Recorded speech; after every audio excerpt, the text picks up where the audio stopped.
Bangladesh home কন্ডিশনে ভয়ঙ্কর দল, তবে চ্যাম্পিয়ন্স ট্রফিতে বাংলাদেশের মতো কন্ডিশন পাবে বলে মনে হয় না। দিন কয়েক আগে এমন মন্তব্য করেছিলেন অস্ট্রেলিয়ান কিংবদন্তি রিকি পন্টিং। তবে পন্টিং এর এমন মন্তব্যের জবাবে দ্বিমত পোষণ করলেন বিসিবির পরিচালক নাজমুল আবেদিন ফাহিম।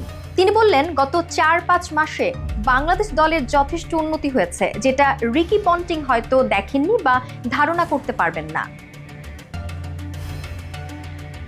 আসন্ন চ্যাম্পিয়ন্স ট্রফিতে গ্রুপ পর্বে ভারত ছাড়াও বাংলাদেশের প্রতিপক্ষ পাকিস্তান ও নিউজিল্যান্ড, যেখান থেকে সেমির টিকিট পেতে হলে 2 ম্যাচ জিততে হবে টাইগারদের। সাম্প্রতিক ফর্ম আর শক্তিমত্তা বিবেচনায় 2 ম্যাচ জেতা বাংলাদেশের জন্য অনেকটাই কঠিন কাজ। রিকি পন্টিং মনে করছেন, এই আসরে বাংলাদেশের ভালো করার সম্ভাবনা নেই। অস্ট্রেলিয়ার সাবেক এই তারকার ধারণা, উপমহাদেশে খেলা হলেও ঘরের মাঠের মতো কন্ডিশন পাবে না বাংলাদেশ, ফলে বেশ ভুগতে হবে টাইগারদের। তাছাড়া স্কোয়াডে থাকা ক্রিকেটারদের খেলার মান নিয়েও প্রশ্ন তুলেছেন এই ওজি।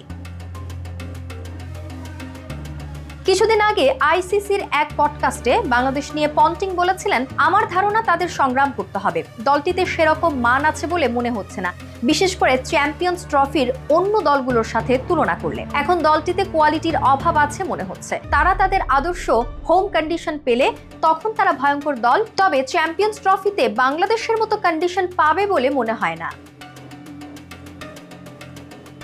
তবে গত 5-6 মাসে উন্নতি করেছে টাইগাররা, এমন দাবি করে বিসিবি পরিচালক নাজমুল আবেদিন ফাহিম বলেন, কিছু জায়গা ছিল যেখানে আমরা দ্রুত রান করতে পারতাম না, কিছু জায়গা ছিল যেখানে আমাদের কনফিডেন্সের অভাব ছিল। ওসব জায়গায় কিছুটা পার্থক্য বোধহয় এবার আমরা দেখতে পারবো। অস্ট্রেলিয়ার সাথে খেলার সুযোগ হলে বাংলাদেশ অস্ট্রেলিয়াকে কঠিন সময় দেবে বলেও আশা করেন তিনি। আসরের দ্বিতীয় দিন 20 ফেব্রুয়ারি দুবাইয়ে ভারতের বিপক্ষে ম্যাচ দিয়ে আসর শুরু করবে বাংলাদেশ। এরপর 24 ফেব্রুয়ারি নিউজিল্যান্ড এবং 27 ফেব্রুয়ারি স্বাগতিক পাকিস্তানের বিপক্ষে ম্যাচ দিয়ে গ্রুপ পর্ব শেষ করবে নাজমুল হোসেন শান্তর দল।